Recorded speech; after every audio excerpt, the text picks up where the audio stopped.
মানে যখন মানুষ চূড়ান্তভাবে হতাশ হয় তখন নতুন রাস্তা তৈরি হয়। আমাদের যখন সব কিছু শেষ হয়ে যাচ্ছে, শেষ হয়ে যাবে যখন, তখন আমি ড্যাম শিওর এমন একটা রাস্তা আসবে এবং এটা নতুনটাই তৈরি করে দেবে। এটা আমি সবসময় বিশ্বাস করি এবং আমি দেখছিও। এখন আমি একটা ওটিটি করছি, সেখানে গিয়ে আমি দেখছি তো নতুন নতুন ছেলে সব, যে ক্যামেরায় সে নতুন, যে লাইটে কাজ করে সে নতুন, আমরা একদম ডিরেক্ট সাউন্ড নিয়ে কাজ করছি আমরা, হ্যাঁ, তারপরে আমার ডিরেক্টর পুরো ইউনিট। আমি তো কখনো বাংলা সিনেমা দেখি নাই যে একজন এক্সিকিউটিভ প্রডিউসার থাকে, একজন লাইন প্রডিউসার থাকে, layer of producer, layer of director, প্রত্যেকটা সেকশন অনেকগুলো লেয়ার বাই লেয়ার থাকে। এই প্র্যাকটিসটা কিন্তু শুরু হয়ে গেছে ওটিটিতে।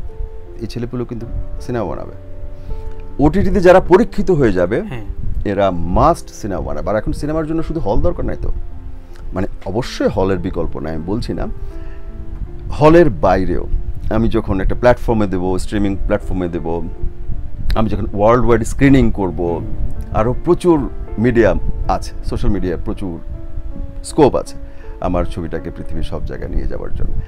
আমরা যারা ফেল করি, আমরা যারা হচ্ছে কি আমরা বাজারটা জানি না, আমরা আমাদের বাজারটা জানি না। আমি একটা কন্টেন্ট বানাবো, আমি একটা প্রোডাক্ট বাজারে নিয়ে যাব, আমি বুঝবো না আমার আমি মাছ বাজারে নিয়ে যাব, হোয়াট ইজ দিস? আমাকে বাজারটা জানতে হবে তো।